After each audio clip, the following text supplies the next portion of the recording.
Welcome back to the Fallen Forward studio. We got Cody Lee Meece in the shotgun seat. And this is part 2.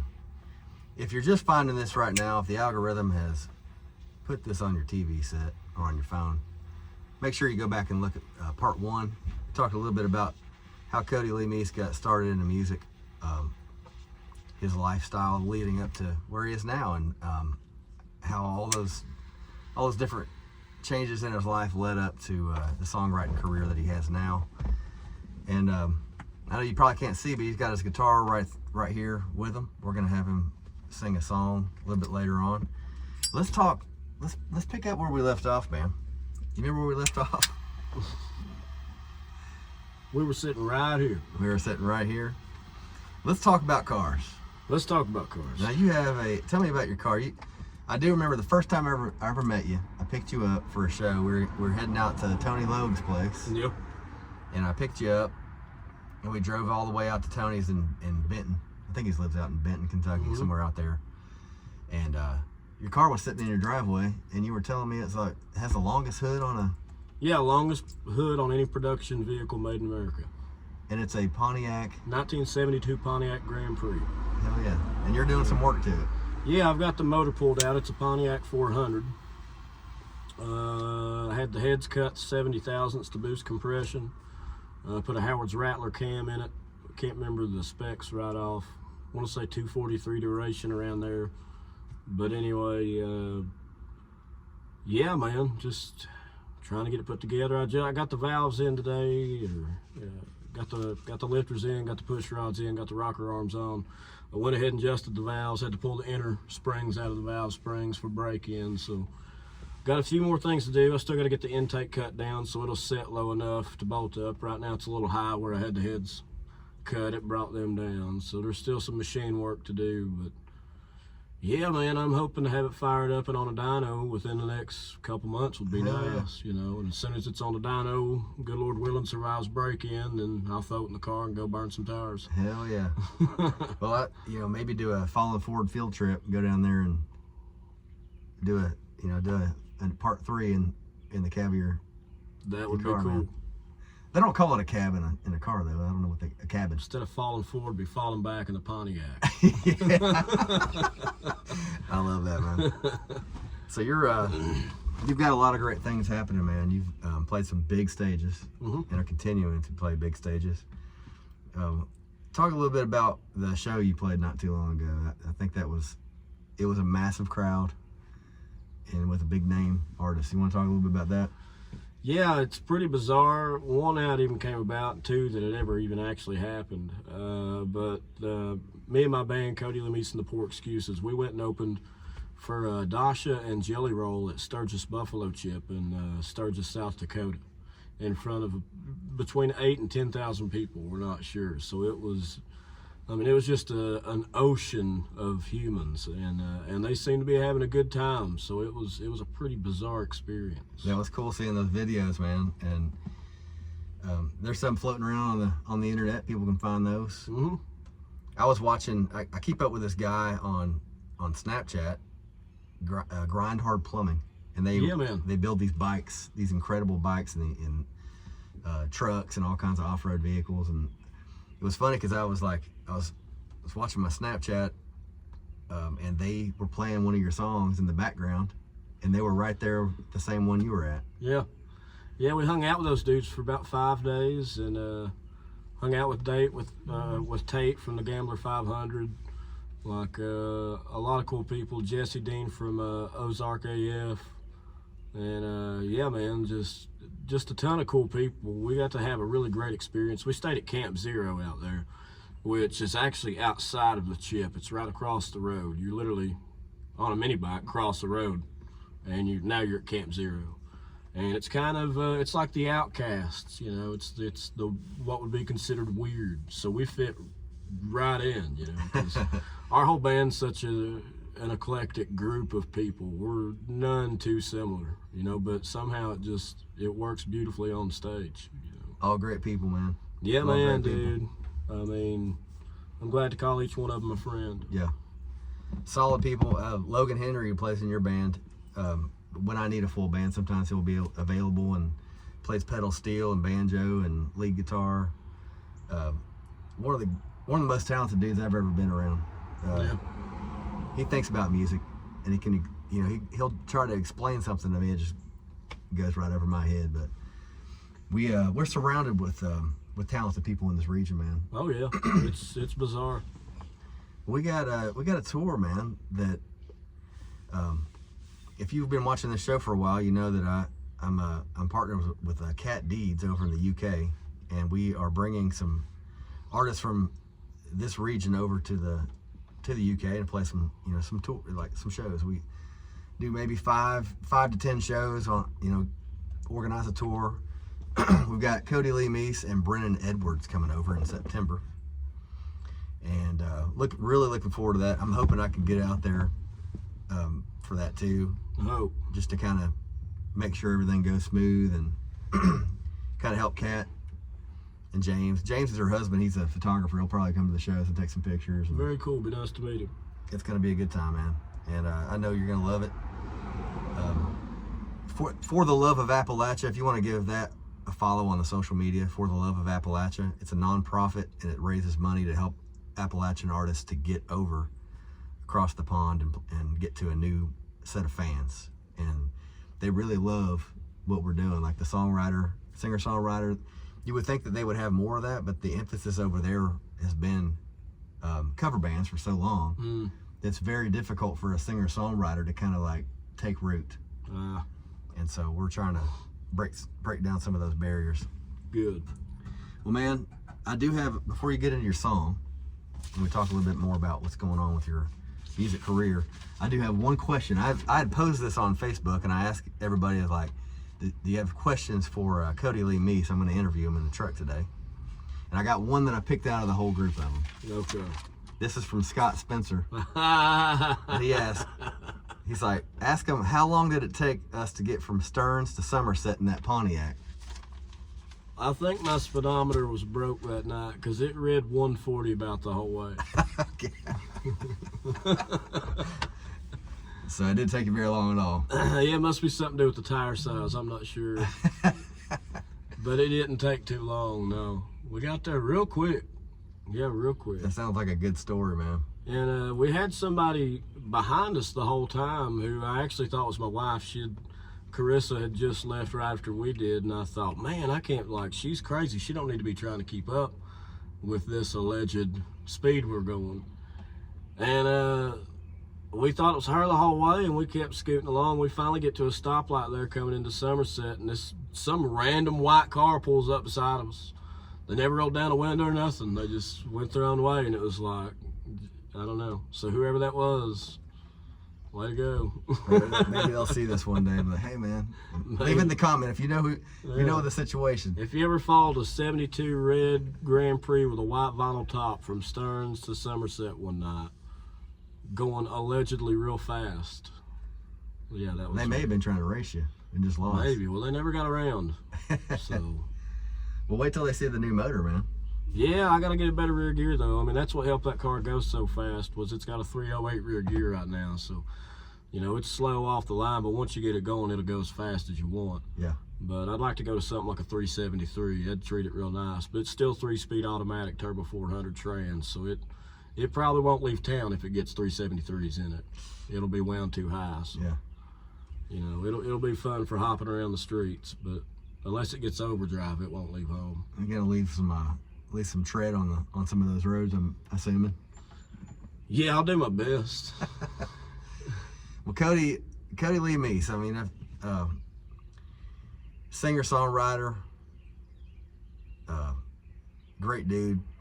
Story of your life has been an adventure and will continue to be an adventure, and that's a good way to live, man. It really is, and a lot of that comes across in your music. Do you have what song you got picked out for us? I think I'm gonna do Carmella. All right. It's a song that I actually wrote while driving that car one day, yeah, I can't probably legally even say the whole but it was a great time. That's a great time. Will people be able to pick up some clues in the maybe lyrics? It was named after a strain. That's where the name Carmella comes from. Okay. a strain of cannabis. And so, yeah, man, I had taken this beautiful drive in the Pontiac. It was late fall. It was a warm fall day. I mean, the lighting outside was perfect. I was blasting an 8-track. You know, it was just all the windows down. It's a hardtop car, so when the windows are down, you got this wide open space. And just having a beautiful time. And I just recently started dating who would become my wife, Carissa, and things were still new, and there were those hurdles you face, you know, especially with someone like myself who, you know, has been known as a bit of a wildcat before, and, you know, a songwriter and a bit of a rambler and stuff. You know, there were things early on that, you know, we didn't know if it was, is this going to work or not? You know, you don't know. You just got to try. And so that's really what the song ended up being about. And the name Carmella just happened to really fit with the song. And so, yeah, that's that.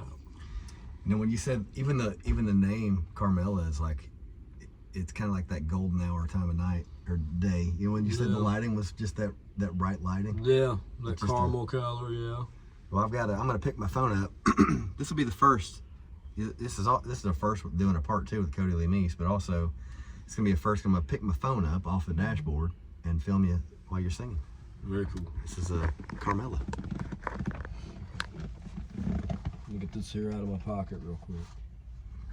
It's my pocket protector. What's your guitar, by the way? This is a Yamaha A3R. I've had this thing since 2019, and I wrote a lot of good songs. Well, I hope good songs on it, and it's treated me well. It sounds great, man. Yeah, here we go. This is Carmella.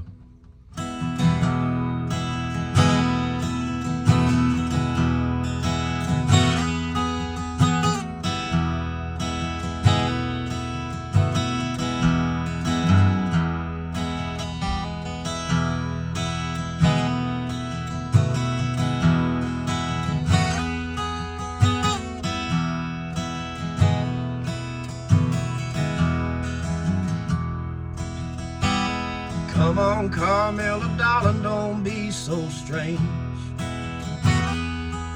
Don't you know I left my wild soul running on a midnight train? That train is still running, oh, and I'm just sitting here, drowning all my sorrows, all my doubts and fears.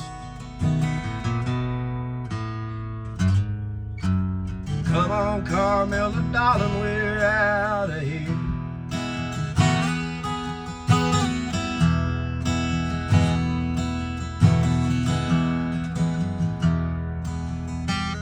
Come on, Carmella, honey, don't be afraid. Don't you know I got a feeling somehow we're gonna make it someday. And if by chance we falter, well, at least we know we tried. And all that time we wasted won't feel much like wasted time.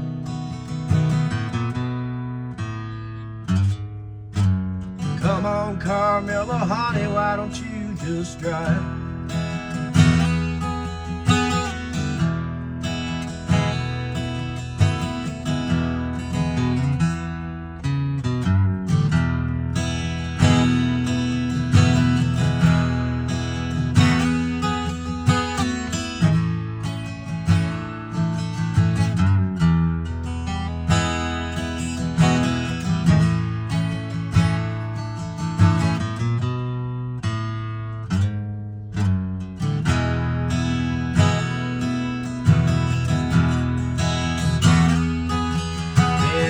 By chance we falter, well, at least we know we tried. And I still have you running in my heart and in my mind. Come on, Carmella, darling, it's a real good night. Come on, Carmella, honey, why don't you just drive? Come on, Carmella, darling, why don't we get high? Come on, Carmella, darling, it's a real good night.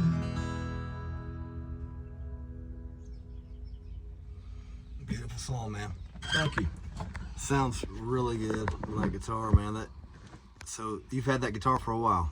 Yeah, since 2019. About how many songs you written on that, you think? Oh shit, I don't know. Not that many. Probably 20. 20? I'd say maybe around there. 20, 30, something like that.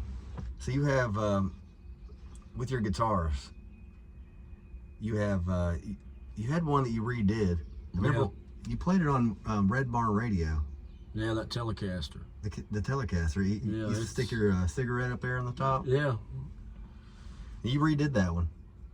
Is that the one you redid, or you had one that you just kind of went through? No, the one with the cigarette burns on it. You're thinking of True Love. That's my Stratocaster. I've had it since I was 18. Okay.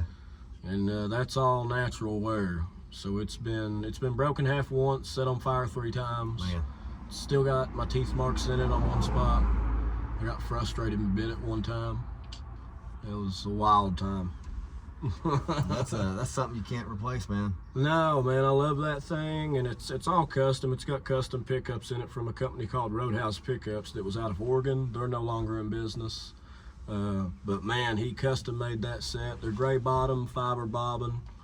I think they're 42 gauge enamel wire. And I want to say Alnico 7s, but I'm not sure on the magnets. But he's got them wound good, man, and they sound great. I love that guitar, and I mean, I've wrote a lot of songs on it, you know, and I've had it since I was 18. You know, it's seen me through some excruciating lows, and I've never parted ways with it, and I'm glad I've still got it. Do you have any projects coming up as far as like putting albums out or singles or? Maybe. Yeah, a little bit. We've been working on some stuff. Hell yeah. Yeah, we got plans for the next album, and we've already kind of started tinkering with some stuff a little bit. So more to come on that. But yeah. Very cool, man. I love hearing it. This is breaking news. When you go into the studio, do you have that guitar that picked out for each different song, or when you go into it, do you have kind of an idea of like, okay, on this song I've got to have this guitar because of the history of my guitar, or is it more of the history part of it or the sound part of it for you on that? It's a lot of the history part. When we did Love Ain't Worth the Trouble, when we did that album, it was pretty important to me that on most of it I played True Love, my Strat that I've had my whole life, you know. And a lot of that was because, you know, for the folks, it feels right to back us on that album, and for us to get to do it at Sneak Attack, and as heavy and monumental for us, you know, that moment really was. It was important to me that I remembered where I came from after all of it. You know, cool, I got this hot rod Telecaster I've put together, but hey, don't forget where you started at, you know, and it still works fine.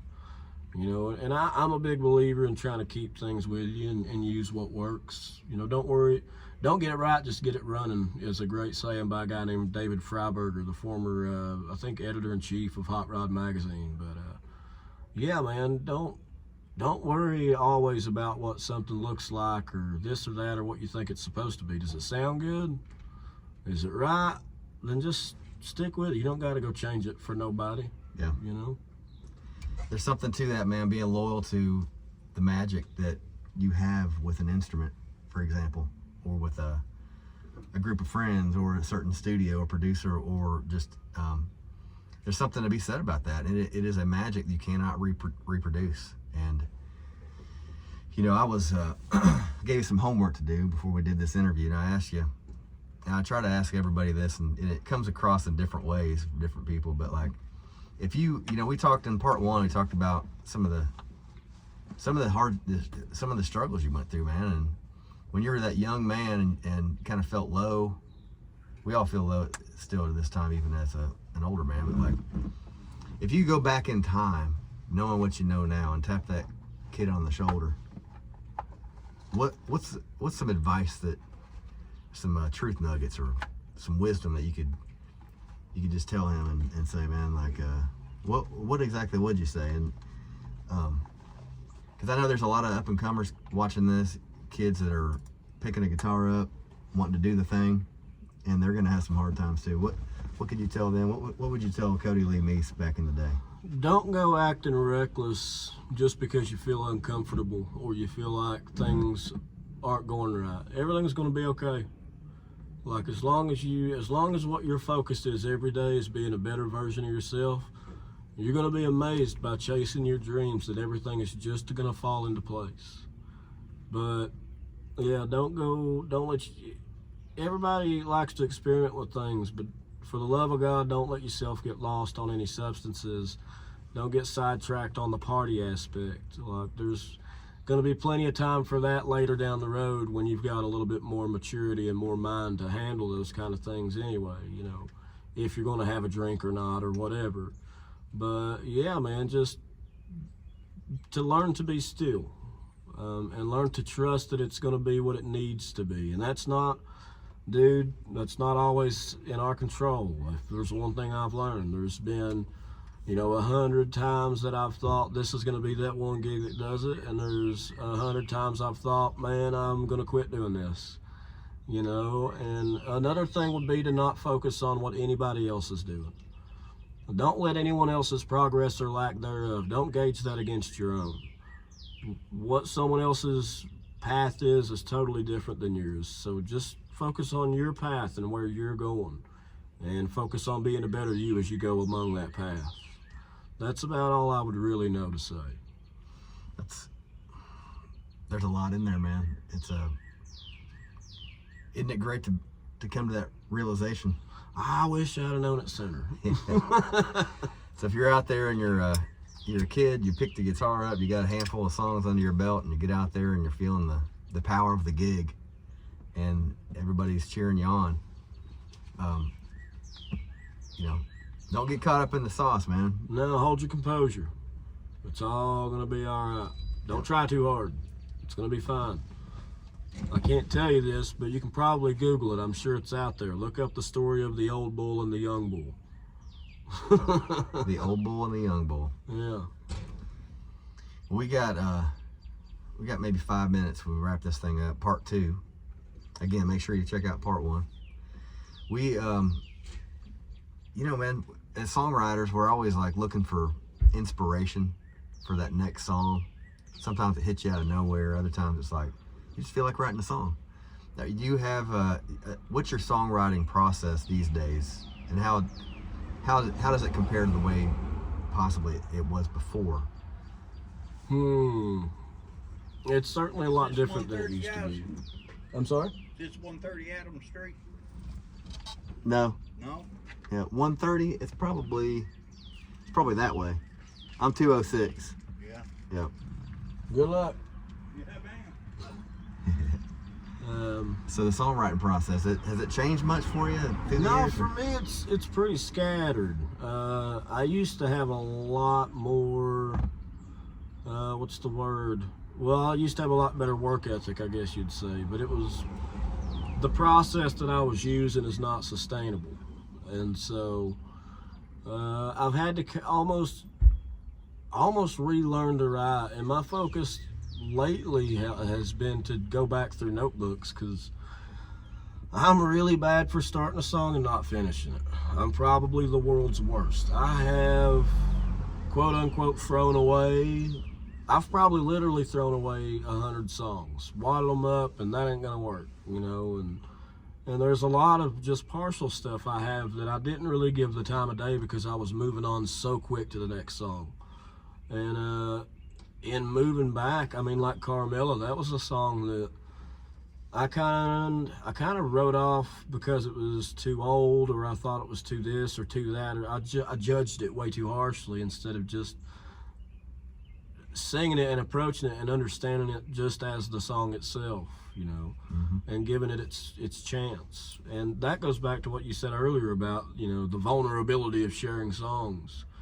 It can feel daunting to share something you've created because, oh my God, what if they don't like it?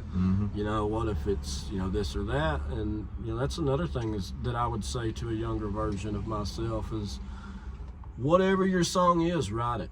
Whatever your story is, sing it.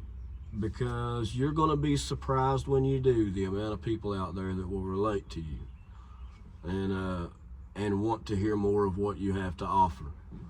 And that's for every genre and everything. But Yeah, anymore in my writing style, I like to go back and look at things I left behind, because I left an awful lot back there. Mm-hmm. I consider my notebooks as kind of my junkyard. Mm-hmm. If I don't consider a song complete, I'll leave it in my junkyard, and I'll pull a piece off of it every once in a while. And sometimes, hell, I'll take it and fix it up and make it drivable. That's a good analogy. You know, I like that.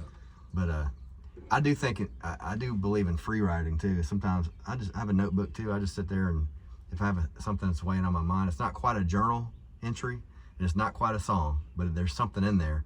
And sometimes I'll write a whole page full of stuff, and it's just one line, and I'm like, well, there we go. That's why I did it. And but there's no rhyme or reason to it. Sometimes there's a rhyme. Yeah, and strike while the iron's hot on a song. You know, if you've got a good rhythm on writing a song that's starting off good, I don't care what you have that you need to do, unless it's an emergency, don't stop. Because I think sometimes with a song, once you lose that original fire and then that original rhythm of that song, it's really hard to gain that perspective back. It is. Man, at least I find. It's kind of like that in life, isn't it? Too, in general. Yeah. Man, it's when you get into a good place in life, it's keep that rhythm up, man. Because things are, sometimes doors open in a series. Sometimes they don't open for a while, and then all of a sudden they do. You'll be surprised. Yep. Yeah. But man, it's been we could probably do part 3 and 4, and we will. Yeah, I eventually. just stay the night at this point. But Cody Lee Meece, make sure you check everything Cody's doing. He's got a lot of music out there already, and breaking news. This shouldn't be a shock. He's working on some more stuff. Always working on something. Yeah. But I look forward to taking a ride with you in that Pontiac someday. Same. Hell yeah. Well, you all, you're welcome back here anytime, and make sure you know the drill. Like this, subscribe to it. Leave a comment if you want to say something to Cody or myself, or suggest something in the future, a different kind of cigar we should smoke, a question for Cody. He'll be looking at the comments too. Keep an eye on it. And just make sure you are living a good life, and that's up to you. The superpower, you have a superpower, and that's being you and writing your stuff and singing your song. Whether you're a songwriter or not, you can sing your song, play your song. So Cody, love you, man. Lance, love you. Thank you. Y'all take care, and stay tuned for the next one.